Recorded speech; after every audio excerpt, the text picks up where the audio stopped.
Leave here with something perhaps we didn't have in our toolkit. So I think it's important as we talk about the greatest challenges of facility management. Lord knows we have some great challenges, don't we? Anybody have challenges back on the campus? Right. So let's kind of get this thing started, set the tone here, a few quotes as well as some of the stats that I've researched for this. Peter Drucker, we've all heard of Peter Drucker, 10 years ago came up with this quote: "Today's college buildings are hopelessly unsuited and totally unneeded." Now, Peter Drucker, a great economist, I think he was a little bit off, thank goodness, because our buildings, most of our buildings are still with us. But more recently, Gallup came out with a poll last year, I don't know if some of you saw it. It was also published in Inside Higher Ed, that 71% of the chief financial officers, yeah, the folks that we all report to, said that higher ed is in the midst of a financial crisis. 71% of our bosses think we're in a financial crisis in this unsustainable industry called higher education. And then, of course, our presidents have, they report to Board of Trustees and so on. In 2017, all the Board of Trustees across the United States, through the Association of Governing Boards, had a survey, and 57% of all board members indicated that public perception of higher ed has declined in the last 10 years. Public perception of this industry is declining, according to the trustees. And then if you saw the YouTube last year from a Harvard Business School professor who said that half of all American colleges will be bankrupt 10 to 15 years from now. And of course, several universities have gone bankrupt. Many privates have gone bankrupt. HBCUs have been challenged. And of course, a lot of the universities continue to be challenged. So with all that negativity out there, quite frankly, we need to be talking about what if, because who can actually change the tone for universities? You think the academy is going to do something different? You think the academy will lead us out of these challenging times? I believe these opportunities are here for those people in this room, the chief facility officers who can drive change. And of course, if you believe this is a crisis, I always enjoy the quote from Winston Churchill that says, "Never let a good crisis go to waste." So if you believe this is the most financial challenging time in the history of higher education, what are we going to do as chief facility officers to change things? We need to think differently. I hope some of the dialogue today will be disruptive. I know Lee is going to pick off a few scabs. She's good at that, okay? And talk about those kinds of things that are really different and those what-ifs. So to get things started today, I'm going to introduce the panelists here. To my immediate left is Tom Morrison. He's the Vice President of Capital Planning and Facilities at Indiana. And next to Tom is Lee Kernek. She's the AVP of Finance Administration at University of Central Florida. And then we have Mike Berthelsen, who is the VP of University Services at University of Minnesota. And last but not least is Heather Kristoffersen. She's the Director of Maintenance at the University of Notre Dame. So the format we're going to go through in the next 40 or so minutes is to have each of the panelists talk a little bit, just briefly, something about themselves that you don't know about them. And then they're going to share one of their greatest challenges and how they've tackled it. And then this little microphone, this little dice here, it's soft. I'm going to throw it across the room, and I'd like some people to add the context as to what are some other potential solutions you have for this greatest challenge that we're going to tee up. And we'll have a couple audience members share what your what-ifs are, what your opportunities are for that particular challenge. We're going to go another speaker. And then up on the screen, Hannah's going to be typing some of these greatest challenges. And after the end of this conference, you're going to get a little white paper as to what are some of the solutions to these great challenges that not only this panel came up with, because there's another panel in the room, and you are all thought leaders. This is just a small cross-section of greatness in this room, so I'm hopeful that everybody in this room will have a chance to participate and share your greatest challenges and share some opportunities, right, Dave? Dave's good for another one, picking up scabs too. So with that, let's get going, ladies and gentlemen. And the first person that will share a little about himself, as well as his greatest challenge and opportunity, is Tom Morrison. Good morning. The most critical part of this presentation was trying to figure out what to say about, to introduce myself of something that was different. And so for all of my adult life, beyond being in this business, as a hobby job, I've been a sports official. I've been football referee and a baseball umpire and a basketball official, done with all those, but for the last 20 years, I've been an auto racing official. And so I travel the world, generally on weekends, officiating auto races, generally open wheel races, and so you'll see me on television from time to time. And I skipped a race in Long Beach, California yesterday to be here with you. So, so that's a little bit. And so why is that important to this? It's because in officiating you learn to make decisions quickly, trust your training, have the courage of your conviction, and live up to that decision even if you're wrong. And we get to do that every day. So that's a little bit about myself. So let me talk about what I think is one of our biggest challenges going forward. I think in terms of space management on all of our campuses, it's figuring out how to right-size our institutions in terms of space. How do we build and renovate the next wave of classrooms and instructional spaces that students need and students are desiring? And that's different from when we all went to school. It's no longer tablet armchairs and sitting in small lecture halls. All those spaces are different nowadays. How do we also right-size the institution based on how people work today? Think about all of the offices that we manage across all of our campuses that are occupied by faculty that really are not occupied. And because it used to be that faculty, not saying they don't work, they would come to the office at 8 or 9 o'clock in the morning. They would have coffee with their friends and colleagues and talk about research, and they would teach a class, and then they would maybe go to a meeting, then go to lunch or work out at lunchtime. Then in the afternoon, they'd teach another class, have another meeting, talk a little bit more, and go home. They don't do that anymore.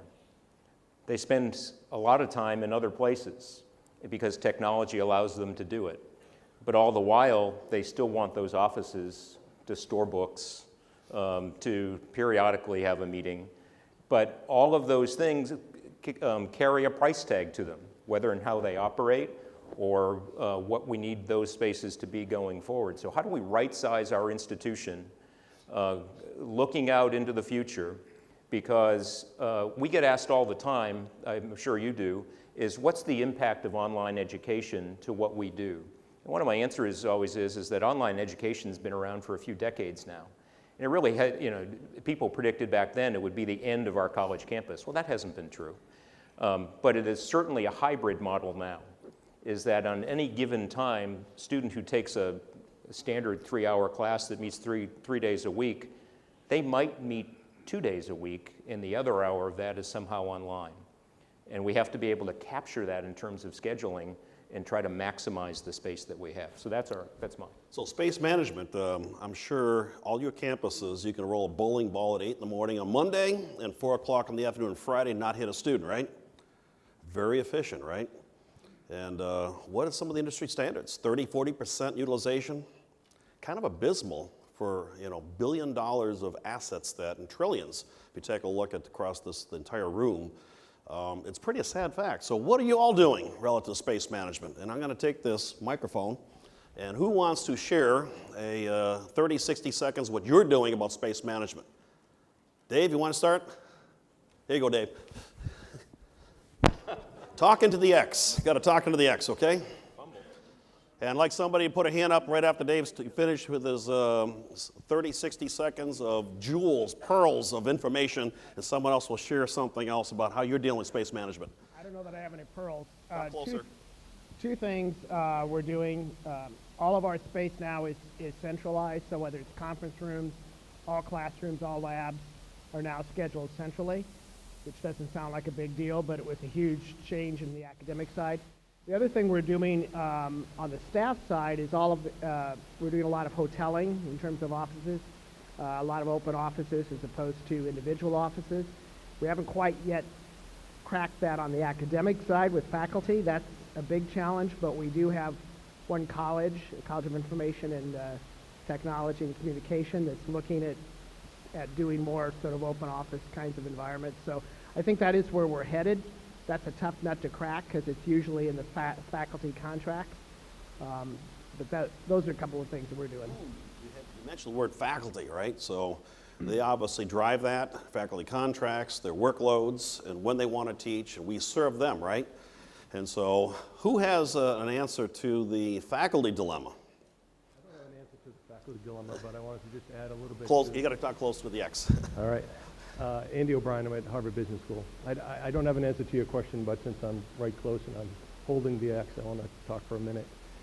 We've used digital signage as a way to kind of manage the occupancy of our conference rooms in particular.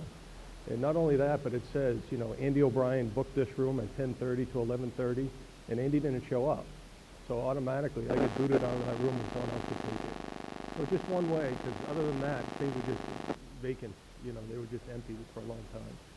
But I'll let someone else field the faculty question because I have no response. Grab the dice and talk to the dice. One more before we move on to another topic. Anybody else? Anybody brave enough? Way back there. Oh my gosh. One of our friends. Howard Wertheimer, Georgia Tech. We're building a new interdisciplinary research building, so all faculty, a lot of grad students and PhD students. And we came up with a metric of 80-20. 80% would be open office, 20% is enclosed office, and the largest office is 120 square feet. And then we have set up some metrics for small, medium, and large breakout rooms so that they always have a place to meet rather than an office. And there was a lot of pushback and resistance. We did mock-ups and did some assessment, and we're moving forward. So if you don't get any pushback or resistance, you're not doing your job, right? Because we are talking about disruption here, right?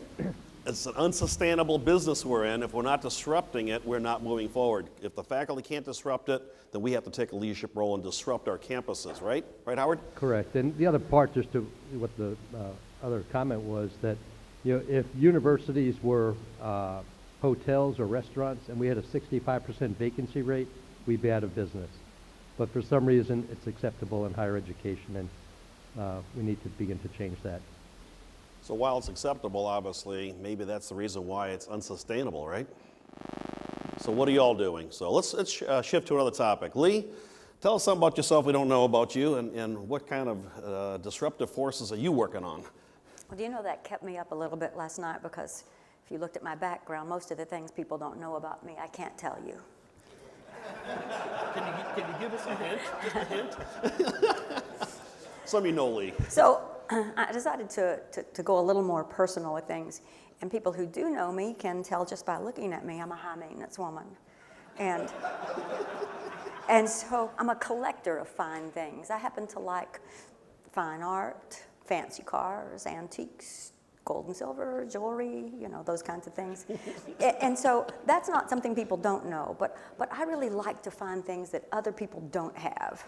And so I have things like a 11-foot tall Belgian cathedral doors that I use for a headboard on a bed, and a 17th century monk's bench and a baptismal font in my house. And I have some old masters all the way to new art, and I have a Civil War hospital cot and Roy Rogers' elephant leg stool and his zebra leg stool, and King Louis Philippe's letter to his consul in New York, and a 1790 map of the territory of Louisiana. And what I've learned from that, and he didn't tell us this part, but what I heard Tom do is talk about something that is pertinent to what we're doing. And what I've learned is that those kinds of quality things cost money. And there's never enough money at my house, and there's never enough money at my work. And it's the same kind of a deal every day where you're trying to find money to do the things. Which brings me to my topic, because, you know, growing up as a Southern woman, I was not allowed to talk about money. That was just not a polite subject. But my mama isn't here. And so today, I'm going to talk about money. Okay, so, you know, what's happened over time, and Pete started into that conversation a little bit, and that is that we've seen less and less money coming to institutions of higher education. So in public education, it used to be probably, what, an 80-20 split? The state was paying 80%, and tuition was covering 20%. That's almost starting to flip, And then you have a governor like ours who says, oh, sorry, you can't raise tuition. And so we're really hurting on how we pay for things. Now, costs are continuing to rise. And in our business, we used to see about a 4% per year increase in construction costs. We're now seeing about an 11% per year increase in construction costs in Florida. And you know, the trades aren't there, the concrete is higher, the steel is higher. We're really having a tough time affording these things. In Florida, we're still seeing enrollment increases, but a lot of y'all are not seeing those enrollment increases, and so the money sometimes was coming from those increases that y'all don't have either. So we've got these rising costs. We have less money coming from the state or from other sources. Our donors really have not been giving the way they used to give prior to the economic downturn, and so we're all looking for where's the next dollar. So it's two sides to a ledger, right? You either cut or you basically try to increase income. So on both sides of the ledger, any ideas or disruptive forces that you're working on or your institution's working on, whoever's got the dice, and Howard can go again. He's always good for a couple, right? So how you deal with money issues, Howard? Well, we have to come up with unique funding sources, but I think utilization is really important. You know, as Bob mentioned, you have these physical assets that are vacant 65% of the time, if you're lucky, so you extend your teaching hours. We actually work with our registrar's office and the provost's office to extend formal teaching and learning from 8 a.m. to 8:45 p.m. And that puts people in facilities and in classrooms and laboratories without having to build new assets. This room is full of experts. Who wants to grab the dice? Right back in the corner there. Why don't you throw it over there, Howard? Talk close to the X. So I'm from the University of San Francisco. We're one of the 28 Jesuit schools. And I'll tell you how not to solve the problem, and that is to chase foreign student money. We've got, typically we're called one of the most diverse schools in the country. We've got about 1,500 of our 6,000 undergrads are foreign students, and 1,300 of them come from one nation, so China. They pay full price, but the faculty will tell you it's a challenge. You know, with the University of San Francisco, we're not Stanford, so we're not necessarily getting the best Chinese student or the best foreign student. And so, yeah, they're paying the full price and they're underwriting some of our other challenges, but they aren't necessarily working the way we would want to. And the leadership will say that they've got to rethink that mindset, because we thought full price, full student, that's going to solve our problems, and it really hasn't. It's created some other ones. I think we are heading towards the perfect storm, or in the perfect storm, right? As Lee mentioned, 80% of our tuition was paid for when I went to the Commonwealth of Massachusetts, where I got my undergrad, and today, you know, the average is we are all, you know, subsidizing that 80% now for mom and dad and Johnny and Susie. And of course, with that, state units of government, of course, are disinvesting. Board of Trustees are holding the line, right? And then on top of that, we're taking a look at out-of-state opportunities, and we're fighting over a declining population of customers, right? The next 10 years, stats are telling us there'll be fewer and fewer graduating seniors for 10 more years. Boy, kind of a lousy business to be in with fewer customers, right? We still get the same amount of people trying to sell stuff here, right? Well, and then on top of that, you get international students. We've been trying to, of course, look for that big dollar from not only out-of-state, but out-of-country students. And of course, what's happened in this country relative to that. And as some of you know, I'm the APA immediate past president, and I had the opportunity to be in the UK 1 week before the Brexit vote. And all the universities in the UK were saying, Brexit's not going to happen, not going to happen. Well, it happened. And so now, the number one in the country, United States, number two in the world, UK is now moving to the back of the bus of importing international students. Canada's moving to number one in the front of the bus, and Australia number two, and Germany number three. And so as we take a look at declining populations because of demographics of high school students, demographics of internationals, a lot of stress here. So how about some other comments here relative to money? You got to throw this dice because we're going to make this fun, okay? We got the young lady right over here behind you. Oh, you got another comment? I have another comment. Still Andy O'Brien from the business school at Harvard. So we've looked at some non-traditional ways of doing education. Online education is something new to many of us. It has been for us, and we're making our inroads into that. Don't know how to exactly do it right, but it has potential to be a revenue source in a different way than what our tradition has been. Adult education and continuing education for different types of learners is another way to look at it. They use a little bit less resources. They don't typically stay with you for residence halls and needed in the dining halls and stuff, so that's another way to look at some revenue. We've been lucky enough to establish a publishing company as part of our revenue stream. So that's another non-traditional way to look at ways to monetize the research. Yeah, lady behind you right there. I managed to catch this. Alicia Knight, George Washington University. Going back to the concept of utilization, we talked about space, but how are we utilizing our employees and our staff and looking deep into the costs associated with getting work done on our campus? We were spending a lot of money on overtime when it turns out we can outsource and find a contractor to do X, Y, or Z project for a lot less. Looking also at just scarcity of resources in general, and how we're utilizing what we have. We've talked about space, but the human capital, how we're utilizing our real estate assets. We've done a lot of work being a city school around non-tuition driven sources of revenue through real estate, and then taking advantage of, you mentioned a crisis as an opportunity. We had an institution-wide budget cut over the past 5 years. And I would venture to say that after cutting $10 million, which is about 10% of our budget, we're actually doing things better now than we were before, because it really created an incentive for people to dig deep and look at how things were being done.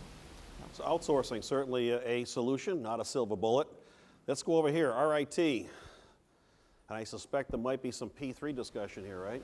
Somewhere? No, well, one of the things that we're trying to do at RIT from a funding perspective is increasing the transparency of what we do and how much it costs to operate space. So I've got 25 new faculty showing up in the fall, and I have 0 offices left on campus to support them. So how do we manage that? What do we do? And I'm putting the transparency out there that this is what it costs per square foot to maintain space. If we add space, this cost goes right to the bottom line, and how do we do that? And that the transparency has started to get people in the academic world thinking about other options and about other possibilities. The same answers aren't the truth anymore. Widening the bridge between facilities and the academy. There's a novel thought, right? We've been in our little silo, they've been in their silo, and we've got to figure out how to work together. And of course, with parents paying a lot more money, helicopter parents, what do they want? They want accountability, they want transparency, they want to know what's going on with my money. Before it was the public's money, now it's mostly my money, so we're seeing a lot of that. UMass, Amherst. Yeah, Shane Conklin from UMass. Just something that's slightly different. We've entered into a strategic MOU with our regional energy provider for utilities. Although we have a central heating plant that produces about 2/3 electricity we need for the campus, we still procure from the grid. So we've partnered with Eversource, which is our regional utility provider, and they provide pretty significant financial incentives as we renovate and build new to implement more energy efficiency efforts, and it's resulting in about $1.8 million of annual utility savings that then our CFO has allowed us to leverage for capital dollars. And similar to that, our CFO has established what we call an E+ program, where any project that has we've gotten him to agree to up to 10 years of payback, the campus will leverage existing kind of cash balances and then reduce the utility budget based on the utility savings. What student does not like sustainability? What student or parents does not want to have a conversation about lowering costs? So obviously energy is certainly one of the sweet spots. Let's do one more. Let's go to a medical school. Well, good morning. Neeraj Tangoria from School of Medicine at Stanford. You know, when you think about higher ed, and prior to coming to Stanford, I've spent many years on the public side of higher ed, including UMass. if you look at the funding of higher ed, there really is no new source of funding in higher ed for the last 7 years. It's the same cycle. We, all of us in this room, actually control one of the largest assets in real estate on our campuses. I think there is an opportunity there where we as facility officers have to become a source of funding where we leverage our real estate, our underutilized space, and come up with really creative plans, especially those of us in urban areas and places where there is a high demand, and leverage what we have. I know in a lot of public systems it's sort of anathema to sort of think of making money, but I think we sit on probably the most valuable piece, financial piece in our real estate. So let's make something of it and let's give back, make a positive contribution to the university. Engaging the public, engaging our customers in their future. Wonderful. Let's move on with Mike. Mike, why don't you share about yourself and one of your greatest challenges? Good morning. Something unique about me, I'd say, welcome, ego blepo to ploion. So if you didn't have 2 years of classical Greek like I did, you would know, see, that means I see the ship, which is basically all I remember from 2 years of classical Greek. I took those because that's why I thought I was going to be the third generation Lutheran pastor in my family. Turned out that was not the case. And so I guess my lesson, what you learn from that is you never know where your life path will take you. And the things you learned, sometimes it's hard to predict the kind of ideas and perspectives on history that can help us solve maybe the same problem but look at it in a different way. So people have been talking about how to use space, how do we think about money different, a lot of changing things. And and you mentioned that we're the second, physical assets are the second largest cost for our industry. But we have often the least amount of information to try to make decisions about that. We're asked to do less, do more with less, to move more quickly, to try to make decisions, to change the way we're doing our work, but we don't have very good information to do that. We're still dealing with information systems that go back to early PCs. I mean, I don't know about you, but our work order systems are one step ahead of the green screen maybe. But this is not where our staff are, students are, faculty are. So, although the institutions we have enterprise systems for finance and HR and students, it's only beginning now for us to have enterprise systems, integrated workplace management systems that can connect all the kinds of information that we need in order to make informed decisions where we can look at. And so we are in the process of, we've made a decision, we're going to pick a software to do that, and are working hard to prepare to integrate, to turn that on. So we're still months away from that. But it'll incorporate real estate, space, maintenance, construction across the board for all of our campuses across the state in a way that we will have common information sets. And though it sounds like a big software, the truth is it's not so much about the software. It's about people, process, and information. And you can buy the software and turn it on and it will work just as poorly as the last one, unless you put in the time to right size and streamline and make sure your processes about how you do things are now interconnected, because if you interconnect the processes from idea all the way through construction, management, and operation and utilization of space, now you have the ability and potential to take lots and lots of data, which all of us have, but to integrate it in a uniform process so you can make better informed decisions, that you can get the right information to your decision makers as well as your staff, whether it's responding to the right piece of equipment, and the first time they come to that work order, they have the right tools, they have the right supplies to do it more quickly, or whether you have the right information to decide which buildings are being used well and which ones aren't, and you can help inform your decision makers. So whether, again, from people trying to support our staff to be able to be more efficient, whether it's informing decisions through better process, hopefully I think upgrading technology in a way that utilizes all that and informs us and makes us better and gives us much more capacity to do our jobs better. Thanks, Mike. A data-driven integrated processes. Wow, does anyone here ever go to the boss's office, chief financial officer, saying, I have a gut feeling about what we should be doing? Or do you talk to your boss, who's probably got 3 letters after their name, CPA, and said, I have data. I've researched this thing, and I have a path to get us out of this challenge with data. So who's using data out there?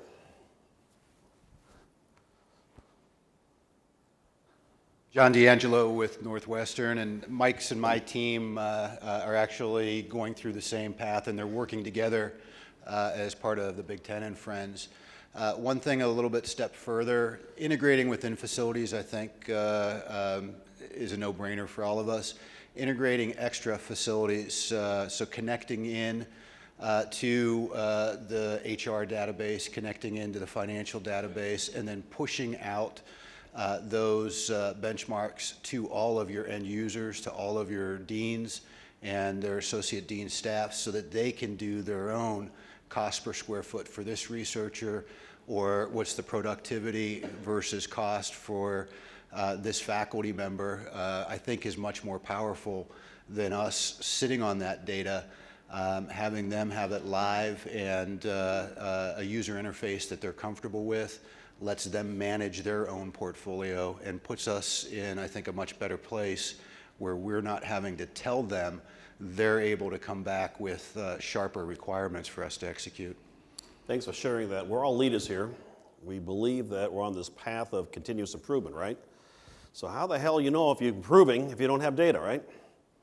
And I know it's difficult for us to compare amongst each other because the first to last liar doesn't stand a chance of the data, right? But if you're really honest with yourself and look at your data year to year, then improve on your data. Because if you can't trust your neighbor, you should be able to trust yourself as you take a look at that data. Also a what if from last night's, okay? So I've heard Mike talk about we're a cost center, right? What if we were perceived as a profit center in facilities? What if? Just a thought. Somebody else want to talk about data-driven decisions? Why don't you throw that dice around? Anybody else? Come on. One person here is dealing with data. Who else is? Thank you. Back to Stanford. So data for the sake of data doesn't do anything. The question is, what do you do with the data? And one of the things that we have found is data is seen as being very personal, so how do you sort of convey the essence of the message without actually trying to bludgeon somebody with the data, right? So what we have done is we've set up a system where we measure space. We have 3 different metrics that we measure space on how each department is doing, and we actually distribute that to all our department chairs, and we present it to our sort of cabinet. And we focus on the lowest 25 percentile and work with them to enhance their space utilization. The challenge that we see is that oftentimes facilities is the least of all priorities for IT help. And so really, in order to leverage the data that is being generated all over the place, I think we have to get more intelligent and acquire more intelligence. And we have to do that by starting our own little small IT departments within facilities. Thanks for sharing that. Let's move on to our last panelist here. Heather, what does Touchdown Jesus have to say about your challenges, okay? I don't know what Touchdown Jesus has to say. My name is Heather Kristoffersen. An interesting fact about me, I guess, is my husband and I met in our high school orchestra. He played the cello and I played the violin. We didn't date. We reconnected years and years later and ended up getting married. And now we have 2 young kids of our own that we're encouraging to take strings. And so my kindergarten son has picked up the cello. And I guess the learning from that is in music, particularly in a group music environment, you have to work as a team. And teamwork is very important. Make sure everyone's on the same page and the conductor conducting as they should. And I can say that watching my kindergarten son's orchestra play is an example of maybe everyone focusing on themselves and not maybe making music as a team. But then as you get better with your skills and work together as a team, it's We can learn a lot from our kids, can't we? Oh my goodness, yes. Yeah, they're very wise. They're very wise when they're young. A challenge that we're struggling with and that we've been working toward over the last probably 8 years is that I'm sure we're all struggling with, how do we fund deferred maintenance? How do we prioritize deferred maintenance and needs, particularly as campuses grow? So we've built an additional 100 million, or 1 million gross square feet over the last year and a half we've opened up. And when you look at our future needs, there's just, the funding isn't going to be there. And so when we look to maintain and to renew those spaces, about 8 years ago, we realized we were going to be approaching a deferred maintenance problem, and we had an external vendor come in, ISIS. I'm sure many of you have used external vendors to come in and do a building conditions report. So going toward data, we had been coming to the board and to the leaders saying, hey, we have a deferred maintenance problem, and part of the response we would get is, but everything looks so nice. What do you mean? People at that level often don't understand all of the nuances of what's underneath in the buildings and what are the support systems. And we didn't have the data to say, hey, this is what's happening, this is what could happen, these are the priorities. So we had the external company come in, give us the list of what our priorities should be, kind of saying, this is how much you're going to need to spend in order to maintain where you are now, or even maybe let the conditions slip a little bit. And it was way triple than what we were spending at the time. So we were able to get more funding once we had the data to deliver to the board.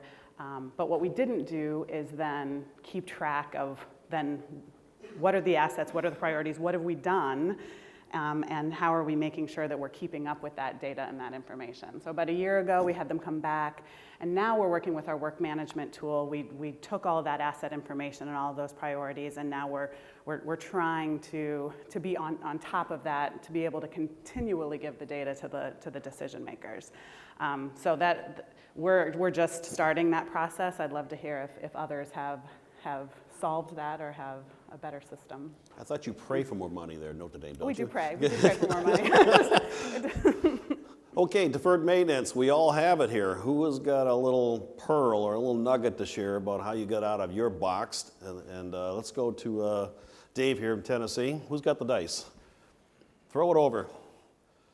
Whoa. Great throw. Dave, how are you getting out of this quagmire? I think the challenge is everybody's got this long list. I think we've all done facility condition audits. Tennessee did one 6 years ago. It came back saying we had $1 billion in deferred maintenance, which obviously is a number that everybody's eyes are going to roll over and has no traction. So the question is, how do you tackle that, or how do you get it down to a size that you can begin to address? And I think the challenge is, traditionally, we've looked at deferred maintenance from a facility standpoint. Which building system is oldest, which HVAC system needs to be replaced, and we've made decisions or prioritized that way. And certainly that's how facility condition audits look at it. What we've tried to do is to say that's only part of the equation. You've really got to, again, getting back to some of the things we've already talked about, you've got to look at how does it affect the university's mission? How does it affect risk management, business continuity? And so the deferred maintenance decisions at UT increasingly, and we now have a committee, they're not made just by facilities, and the priorities are not made just by facilities and the CFO. It's a combination of us and the academic and research side that looks not just at how old is the building system, but how critical is that building or that part of the building to the mission of the university. And so we have sort of a 4-quadrant way of looking at that based on how critical the building is for the mission, as well as how critical and how bad the facilities systems are. And so there may be some buildings which have terrible systems, but they're not critical to the mission because you can put those things elsewhere, you can do them off campus, or to be blunt, they don't bring in the dollars. And so when you look at facilities and deferred maintenance that way, you can begin to get that $1 billion number down to a more manageable thing of where do you target those really rare resources in the way that maximizes what your university is trying to do on the academic and research side. Thanks for sharing that, Dave. Anyone else have some thoughts about deferred maintenance and how you're tackling with it? We're a team here, so every time Dave talks, I talk. What's with Harvard and Tennessee? You guys doing something? I don't know. I didn't even realize I'm part of the SEC today. One of the things, since it's hard to take like each item of what the deferred maintenance is, but knowing that we work for accountants and finance people, if you talk about depreciation, it's a number they understand. And if you ask them, will you fund depreciation? You won't fund $1 billion, but will you fund depreciation on each building? And if you won't fund appreciation, what level of that, pegging that as the number, might you fund? And then you can start working with a dollar amount. And then you can go out the priority list. So we found that as a way to put it in terms that some of the folks who make these decisions can understand and relate to. So, please. One personal plea I have, of course, is we stop calling it deferred maintenance.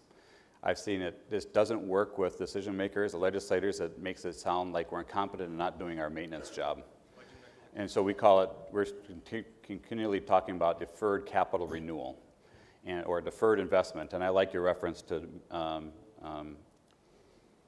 depreciation as a better way to talk about it. To maintenance, they think, well, why didn't you do it? Why didn't you? And we are doing the maintenance. We don't have enough money to do the renewal, or even using car analogies. You can change the tires or change the oil, but at some point, the thing will die, and people understand that their tires will need to get replaced. You have to turn it into something more simple. So that's my pitch, because I think we're shooting ourselves in the foot on this topic. Yeah, change the whole dialogue. I think deferred maintenance is a four-letter word. Everyone's tired of it. Administrators don't want to hear about it. They've heard about it for decades. Their predecessors heard about it. Now, obviously, it's a spin, calling it capital renewal something else, but a different approach with different coaches, I think, is important. How many people here are upset about those people that were in your shoes in the 60s building these wonderful buildings that you inherited, and these wonderful buildings that you're calling a massive deferred maintenance mess? Of course, everyone in this room knows what I'm talking about. So how about on your watch right now? You're doing capital construction right now. And so what are you doing about total cost of ownership, doing it right the first time in 2018? What are you doing things right now that will not create this negative legacy 10, 20, 30, 40 years from now? On your watch, did you get it right? On your watch, are you creating this deferred maintenance mess? Let's go to Northwestern over here with the dice.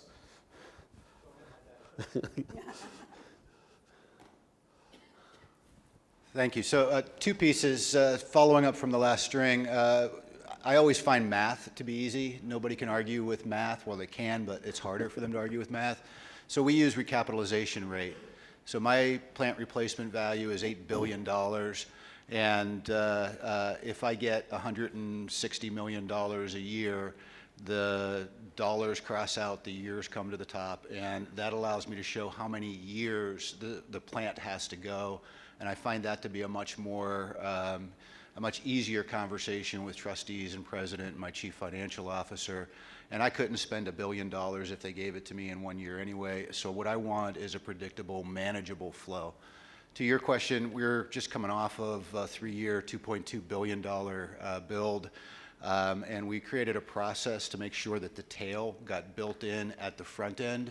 So the operating costs, including the recapitalization costs, were built in at the decision making. And I don't have to go fight for those dollars as part of that new portfolio, about 3 million square foot of new portfolio. It's pre-approved in the project approval that went all the way to the board. I'm sure that's something we all enjoying, right? All these capital projects come with operating dollars, right? If not, talk to our colleague from Northwestern. He'll share with you how he got it done. Something else in deferred maintenance, one more comment? Please, up front here. Let's move it up here. How are you dealing with deferred maintenance? Well, I think that... I'm sorry, where are you from?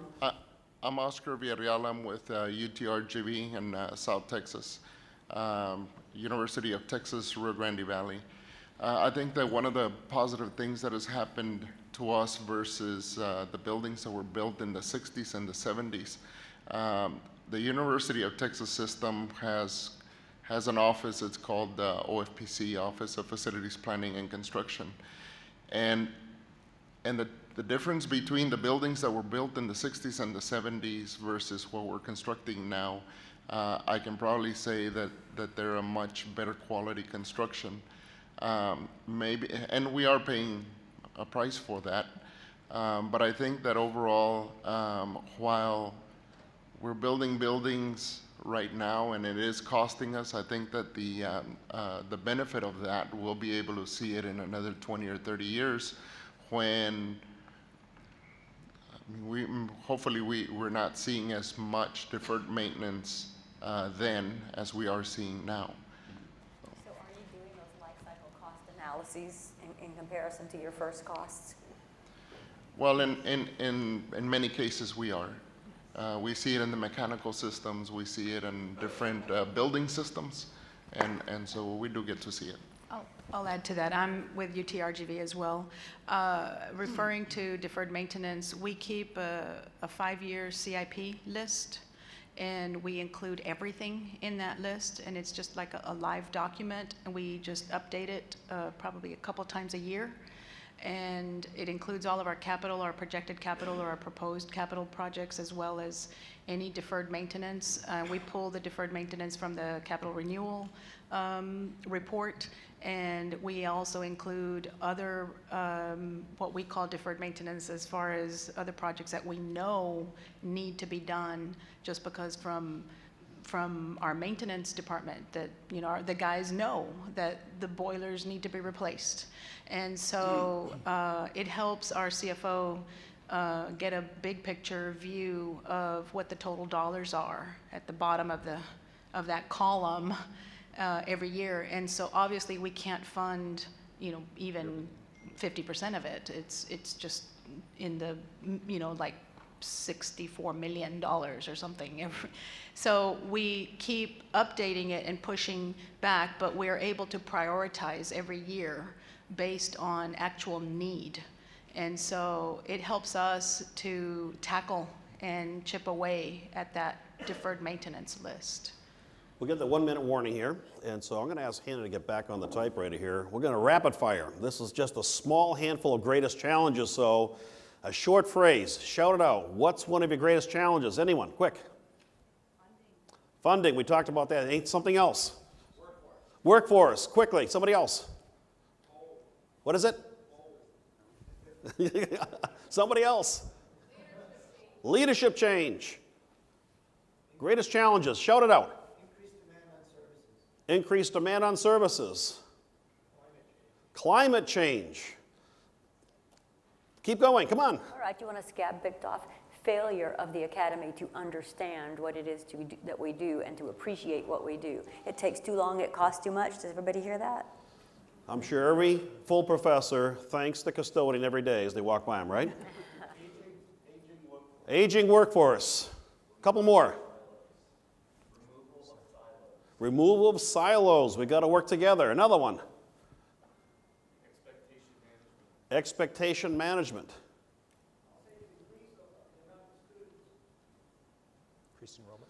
Increase enrollment. Expectation of students. Unfunded mandates. Interconnected data. How about race to the moon? Anyone from LSU here at the Lazy River? Anybody got an ice guy on their campus after doing that yesterday? One more. What's the greatest challenge out there? Vision and reality. Wow, two different universes. Ladies and gentlemen, we're out of time, and so I want to thank this great panel and the thought leaders in this room. Thank you very much.